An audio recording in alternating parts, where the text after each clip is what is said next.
دیکھیے اگر کسی ایسی زمین پر بارش برسے جو اوپر سے بہت سخت ہے تو پانی بہہ جائے گا، زمین میں جذب نہیں ہوگا تو کوئی رویدگی پیدا نہیں ہوگی۔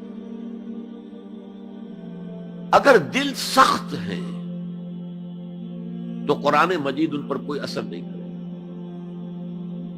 اس کے لیے سب سے پہلے موعظہ کی ضرورت ہے، وعظ کی ضرورت ہے، نصیحت کی ضرورت ہے، تاکہ دل نرم پڑ جائے۔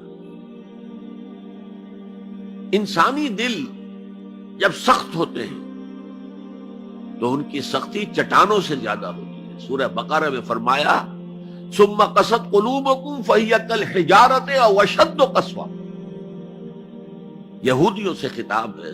ثم قست قلوبکم من بعد ذلک فہی کالحجارۃ او اشد قسوہ، اے بنی اسرائیل تمہارے اس طرز عمل کے نتیجے میں تمہارے دل سخت ہو گئے اور اب وہ پتھروں سے زیادہ سخت ہے۔ لہذا سب سے پہلے ضرورت کیا ہے؟ دل کی زمین کو نرم کیا جائے، اس میں ہل چلایا جائے۔ یہ کام ہے موعظہ کا، وعظ کا، نصیحت کا۔ ہمارے معاشرے میں کسی زمانے میں وعظ کا بڑا رواج تھا، آج کل یہ چیز ختم ہو گئی، بلکہ وعظ کو گھٹیا بات سمجھا جاتا ہے۔ بھائی کوئی عقلی بات کرو، کوئی علمی بات کرو، تم تو وعظ کہہ رہے ہو، گویا کہ وعظ گھٹیا چیز ہے۔ نہیں، وعظ سے دل میں رقت پیدا ہوتی ہے، نرمی پیدا ہوتی ہے۔ تو قرآن مجید ہی سب سے بڑا موعظہ ہے۔ ہم نے بدقسمتی سے کیا کیا، جب وعظ کہے جاتے تھے تب بھی مثنوی مولانا روم سے، ضعیف احادیث سے، واعظ دستاں زنو افسانہ بند، واعظ بڑے اونچے اونچے ہاتھ چلا کر اور افسانہ جو ہے بیان کر رہا ہے، لیکن اس کا حال کیا ہے؟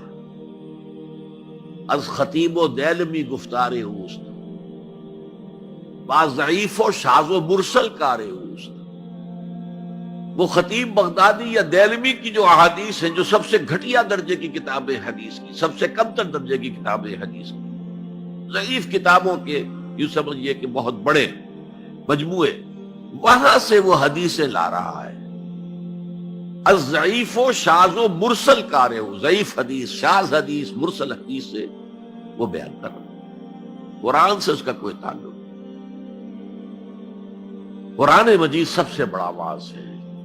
یا ایھا الناس قد جاءتکم موعظۃ، یہ دل کو جب نرم کرتا ہے تو پھر اس میں جذب ہوتا ہے، یہ سیکنڈ سٹیپ ہے اس کا۔ اور جب دل میں جذب ہوگا تو دل کے اندر کی بیماریوں کو دور کر دے گا۔ دل کے اندر کی بیماریاں کون سی ہیں؟ تھرومبوسس نہیں، جائنا نہیں، وہ اور ہے۔ وہ دل کی بیماریاں جن کے لیے قرآن شفا ہے، وہ ہے تکبر، حسد، حب مال۔ یہ ہیں وہ چیزیں کہ جو اصل ہیں، جو دل کے امراض ہیں، ان سب کو جڑ سے نکال کر پھینک دے گا قرآن حکیم۔ یا ایھا الناس قد جاءتکم موعظۃ من ربکم وشفاء لما فی الصدور، وہ ہدی اور وہ ہدایت ہے، انفرادی زندگی کے لیے بھی ہدایت ہے، اجتماعی زندگی کے لیے بھی ہدایت ہے۔ کبھی اگر سورہ فاتحہ پر آپ غور کریں، جو ہماری نماز کا جزو لازم ہے، تو ہم پہلے کہتے ہیں الحمدللہ رب العالمین الرحمن الرحیم مالک یوم الدین ایاک نعبد و ایاک نستعین۔ یہ ہدایت تو ہمیں پہلے ہی ملی ہوئی ہے۔ پھر جو ہم کہتے ہیں اہدنا الصراط المستقیم، اللہ کو ہم نے پہچان لیا، اسے رب العالمین مان لیا، اسے رحمان مان لیا، اسے رحیم مان لیا، اسے روز جزا کا حاکم مطلق مان لیا، تو اب کون سی ہدایت رہ گئی؟ ہدایت تو آ گئی۔ اب اصل ہدایت جو درکار ہے وہ ہے جو ریلیونٹ ہے آج کے دور میں، جو اجتماعی نظام ہے انسانوں کا، اس کے لیے انسان بالکل بے بس، اس کی عقل جو ہے اجتماعی نظام عدل قائم نہیں کر سکتی۔